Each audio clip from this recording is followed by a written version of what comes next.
I was fast asleep. I heard a man's voice, "Paul!" and I sat up abruptly. He scared me to death. I reached over to the bedside table where my Glock lay. "Paul, it's me, Dan.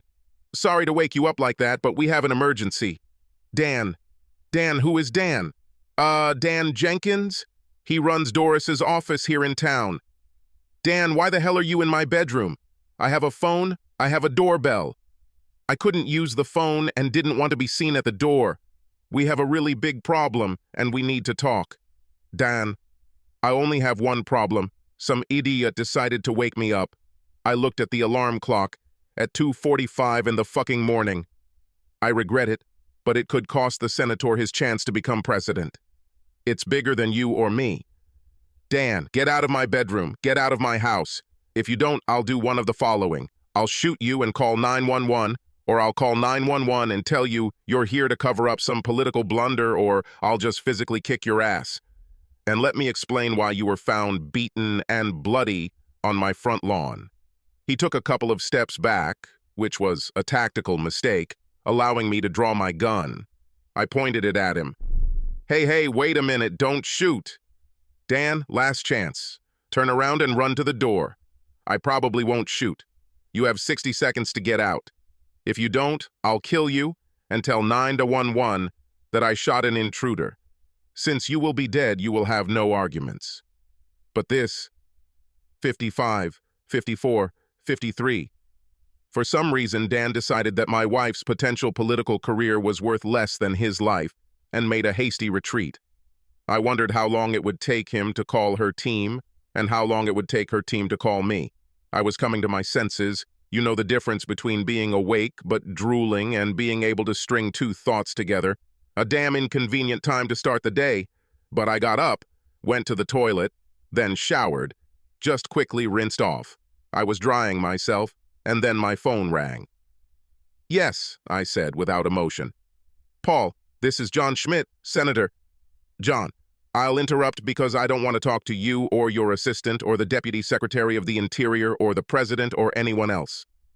If the senator you're talking about has a problem, she should call me directly." "I'm afraid this is impossible." "Oh my God, let me clarify. Was she hurt in any way?" "Well, not physically, but, you see, John, it was very nice to talk to you. If my wife wants to ask me something, let her call. If you would like to speak with me, please call my office and make an appointment. I think I'll have some time in 6 or 7 weeks." I passed out. In less time than it would have taken me to compose a text, my phone beeped, and I looked at the message from John.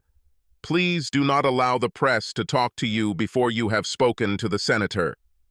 It took me a little longer to answer. "John, you're dreaming. If my wife wants to talk to me before the press gets to me, then time is ticking. I'm not going to hide like some thief." Being the husband of a successful politician is an interesting role in life. I must say that my wife is an outstanding politician. She can speak in front of any audience and win them over to her side. Our state is truly purple when it goes one way in some elections and the other way in others. Doris Russell, my wife, was liked by the majority of voters not only in our state, but also nationally. There was serious talk that she could become a presidential candidate in this or the next election. I am the owner of a successful investment company. Right now, we are having great success raising money from various sources to fund startups. This is a high-risk investment, but I can predict success, at least often enough that buying our portfolio produces extraordinary returns. The downside, if there is one, is that I am tied to our offices and travel frequently to evaluate companies seeking our financial support. I'll say this. It is very difficult to maintain anything resembling a normal marriage when both parties are extremely successful. The possibility of children became the first casualty. In my opinion, they need parents who are involved in their young lives. I knew I wasn't up to the task, and Doris told me that if we had children, we would both have to take a step forward. We easily agreed that children were not our priority. The real challenge is maintaining any kind of partnership. You'd think that when she was elected as a senator and moved to Washington, D.C., it would be a big deal, but it wasn't. She could come home often to be with constituents, and I could go there for long weekends whenever I wanted. In any case, sometimes we didn't see each other for a week. We're both 38, got married at 25, and we're both on our way to success by then. Being able to talk to someone who doesn't judge you and is only seeking to understand is very important. It is equally important to give advice to someone who may be leaning in the wrong direction and in a way that is perceived as an attempt to help. And of course, there is the purely animal attraction, celebrating victories or forgetting defeats, aggressively between the sheets. This is another way to grow together. But now you're in your 30s, your work demands are increasing, and suddenly your body demands sleep, at least from time to time. Something has to give, and slowly but surely, it turns out to be a partnership. Doris and I swore to each other that we wouldn't let that happen, as if we can stop the rain. What really pissed me off was the nature of politics. If approximately 60% of people think something is bad, a good politician must learn to either agree or instead mumble something inaudibly. Over time, she tried to convince herself that this was better than that, even though I knew she thought just the opposite, and my advice was making her life more difficult. Although she agreed with me, she had to object because it was the right political move. We fundamentally disagreed. I believed her best political future was to be herself. She was told that her chances would be better if she took the right side on less important issues. Her manager, or whatever he called himself, began to gain more and more of her attention. The first big fight happened about 2 months ago when she accused me of trying to sabotage her because I didn't agree with one of John's shitty opinions. I told her that if she thought John was more on her side than I was, then we had a problem. Have you ever said something and really regretted it? She heeded my words and believed. I wanted her to understand that we were partners, and John was leading her astray, and she heard that we had problems. So this morning, when I was attacked by some idiot on her staff, I knew it was a tentacle from a conversation about how we were in trouble. I wasn't going to hear it from them, I was going to hear it from her. My phone rang, Doris's ringtone. "Good morning," I said, without meaning it. "Why is it so difficult with you?" "Doris, my instinct is to hang up." "What makes you think that it's difficult with me?" John told me. "Yeah. Now you'll tell me why John thinks it's difficult with me." Fuck John. Fine. You are right. I have a problem and John convinced me that it would be better if he explained it. It's clear. Talking to me now? Would you say John was right? No, probably not. Okay. Now tell me what this big problem is. It wasn't like that between us. You know. She paused. Wanted confirmation? Not from me. We used to rely on each other. Now more often than not, John gives me the best advice. I rely on him more and more. Silence. I was silent too, waiting for what she would say. I decided that this was her hole. Let her dig further. There's no easy way to say it. John and I fell in love. So far, nothing surprising. Although falling in love was disappointing, silence seemed like the best option to me. We were caught this evening, in Bethesda. We decided it was far enough away and were having dinner in a public place when some reporter caught us kissing. He somehow took a photo of us undressing each other as we entered my room. He let us know what he had. The story will be revealed in the morning. We must get ahead of him. You do not care? Don't you want to say anything? You speak in declarative sentences. I understood what you said. You didn't ask me anything. Are we really that far apart from each other? Once upon a time, you loved me. I still love you. I am not the one who reports that I have fallen in love with someone else. All I can say is that I'm sorry. I'm even more sorry that I have to ask for your help to get through this crisis. My help? Are you kidding? No, I take it back. This is the new you. The legend is more important than the facts. By the way, what kind of legend is this? John thinks we can turn this to my advantage. There is such a double standard. Men can have affairs, women cannot. You and I can stand in front of the press and say, this happens, I'm sorry, and you forgive. We can embellish it a little, make it part of our relationship, which we say remains strong. And this is so? I asked sarcastically. What is it? Is our relationship still strong? Well, that's the point. We remain married, but there will be no relationship between us if you know what I mean. No, and don't try to explain it. You want John? Great. I bless you both. If you want to get married, fine. I will try to forgive you. But I'll make sure you and John stay in the past. Your choice. I heard muffled conversation. Do you wonder what's going on in people's heads? My wife and I are trying to figure out if we want to stay married, and she needs to discuss this with her lover. Divorce will ruin me. I'll give up on John. Fire him. Today, I said in my best uncontested voice. Even more muted conversation. No. Then I'll apply in the morning. Another muffled conversation. Fine. This is all? No, this is a condition for us to start.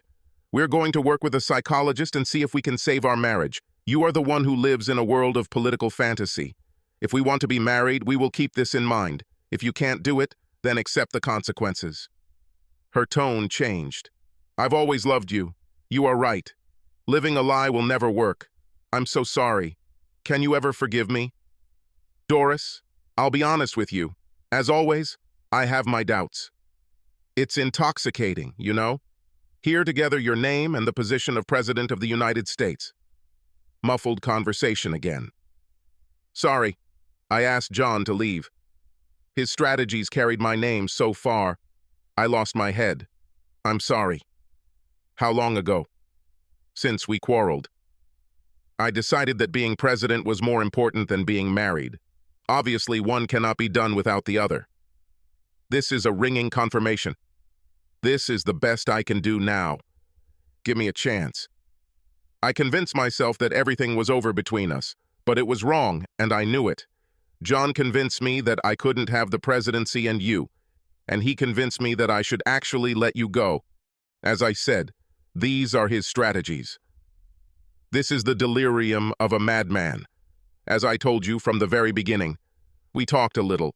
We agreed that she would fire John publicly. In the morning, well, morning for everyone else, it was still a little less than 4 o'clock in the morning. She will say that they made a mistake and her marriage is too important to her. She also said that she and I would be speaking to the press within the next week. All the morning news ended with Doris and John groping each other outside her hotel room. This was great political news. Within the next hour, it was announced that Senator Russell would make a public announcement at 9 a.m. Doris came out dressed professionally and said she would read a prepared statement and then answer questions. Last night I made a big mistake, which I now regret. My campaign manager and I became too close, and we let it slip out of our control. My political career is important. My marriage is more important. This morning I fired the head of my company. I also spoke with my husband, offered him my deepest apologies, and we agreed to do everything we could to restore our wonderful marriage. We will speak to you in the coming days. I will answer your questions. How long did this affair last? It was not a novel. This was a one-time mistake. Why fire John Schmidt? Even though the mistake was mine, John and I crossed the line. That happens. I'm not proud of it, but I'm not alone either. When you make a mistake, you need to prove that you won't make the same mistake. This meant that John and I had to separate. So, don't you trust yourself? Yes, I trust myself. At this point, my husband has legitimate reasons to doubt me. One way to prove to him that it was a mistake is to fire John, Mr. Schmidt. He is an extraordinary talent. He will get on his feet. The questions continued. She handled them well. They became less and less sharp. It was clear that she was winning over the audience. It was Wednesday morning. I needed to work. We needed to work. We have decided that our public announcement will be made on Monday morning. I pushed for Friday, but it's a bad day for the news cycle. You looked good at the morning interview. With a good follow-up interview, I think you'll be fine. I hope so. I worked so hard, she replied. Find us a consultant in Washington. I will be there as often as necessary. Fine. I will also work on our application. The applications seemed more important to her than the consultant. Perhaps this is natural, since she is probably competing for the main prize in the world. Can I make my own? My question was more of a test than a sincere desire. I'd prefer it polished, if you don't mind. Will you do it yourself? By using. You know, I'm surrounded by word merchants. When will you appear in the city? I have a busy week. I don't think I can get there before Monday morning.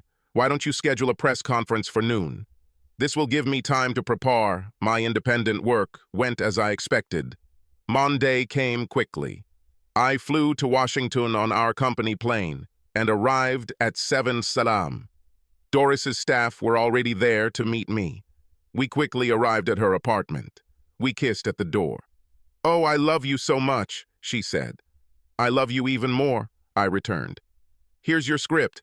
Let me know what you think." I read it. I had to admit that it sounded real, sincere enough, emotional enough, and with real hope that we could live our lives as the loving couple we had always been.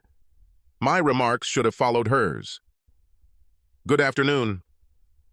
Today I brought my husband of 13 years to report on our progress since last week. I'm glad to say we have a strong marriage that can overcome my indiscretions. We will be seeing a counselor twice a week for a while until we figure out everything we need to do to repair our relationship." She talked about it for a long time. She explained her mistake and how she repented. It was very impressive. After almost 10 minutes, she asked me to say a few words. Unfortunately, for our presentation today, I did a little homework myself. I regularly use private investigators to make sure startups are what they say they are. I organized discreet surveillance of the senator and her lover. She could fire him, but he remained her lover. He snuck into her apartment after midnight on Thursday, or rather, on Friday morning. He never left, and I wondered where he was hiding while we were working on the presentation. I always didn't like political theater. When I said this, her eyes became big. This was not part of my script. My wife and I made several agreements to save our marriage. Unfortunately, she didn't follow through on any of them, and today I'm here to announce that I've filed for divorce, and she'll get it after this, what should I call it? Representation. I will be happy to answer any questions. There was a stunned silence. To her credit, she's unperturbed. I cannot believe this. Political dirty trick. My husband never intended to take me back and put me through this mess. I smiled and left. Several reporters asked me questions, which I answered honestly. Who knows how much honesty will hold up against political truth?